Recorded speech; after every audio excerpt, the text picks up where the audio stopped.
For today's video guys is maglutag baka guys. Tiyarang ang karne o ang lamas.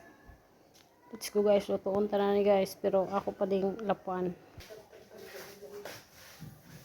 Karong adlaw guys is ang akong lakaw is magpa-check up ko sa akong bunso akong anak ba. Kay naaman siya yung murag bujinggit ba, nasa bujinggit sa mata, so murag dugay-dugay naman gud siya pa siya mawala. Pero dili man daw siya sakit, dili pud siya sambol, pero naniguro na lang yung pa-check up ko ganiha sa center dito sa bayan kay para makuanan ba matulungan sa itulo sa mata. So pagka man ako pa check up guys, is nihapit ko sa Cebuana. After sa Cebuana kay nag-withdraw ko gikan. Pag agbot sa Cebuana, mag-withdraw man jud ko no permi pag mo ko baba kay syempre nagakuan mo ko ga cash in cash out pa mi na lang. Nya 15 ra pud akong charge diri anya. Dayo na biya nito sa bayan, so bukid-bukid biya nga mo. So okay na gid kay na siyang 15 no. Mura na siya pingitan. Mas okay pa siya sa remitan sige may kayo bayad sa ako Kasi madto pa sila palawan og sagasa. Kamera gid sila bayad sa ako So after ato na nag-withdraw ko sa Cebuana is nakukay mi sa akong bata. Grahan gyud ko mangukay oy lamin ang mga sarili akong bata. Kay dugay kay magubak kasi mag-order ko sa Shopee dali kay mga gisi. Pagid ko kaangay. So ganahan ko mangukay after ato nangungupa ko bugas kay akong ipautang. Maman ato nang grocery dayon mi. Uyang dito ko palitong baka. Kay para panyapuno na mo siya. Ako nang ginay tad kilatan ko nakataon yang gabi. So magbaka sa meron no kay maminti naman mi itlog diri apod lagi. Umi baka diri kasi garan diri manok. So mapakaan naman pud ta. So magbaka pud ta nagsano. So ako nang ginahinayag hiwa ka para alatan ko na pag ako man kita ning gabi okay na humok na siya.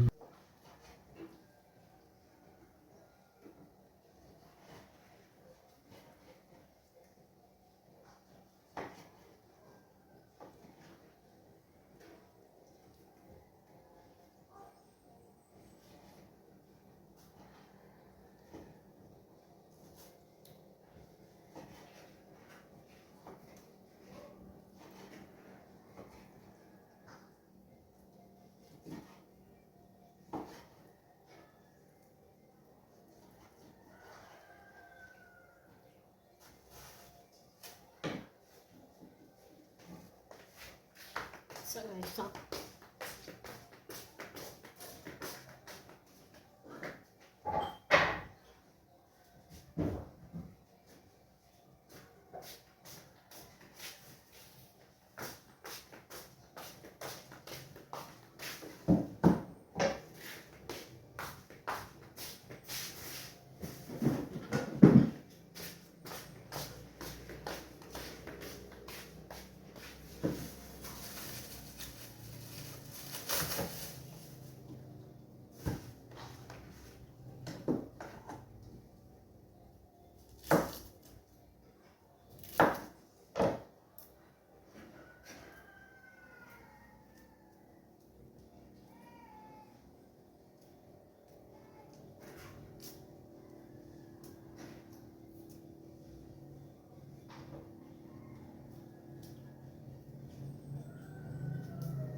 Very ako taman guys no. Salamat sa pag-watch sa akong video. Don't forget to like, comment, and subscribe my channel. Ayun na lang po di kalimti ang bell para ma-notify mo permi sa akong bagong upload nga videos. Salamat guys. Thank you for watching. Bye bye.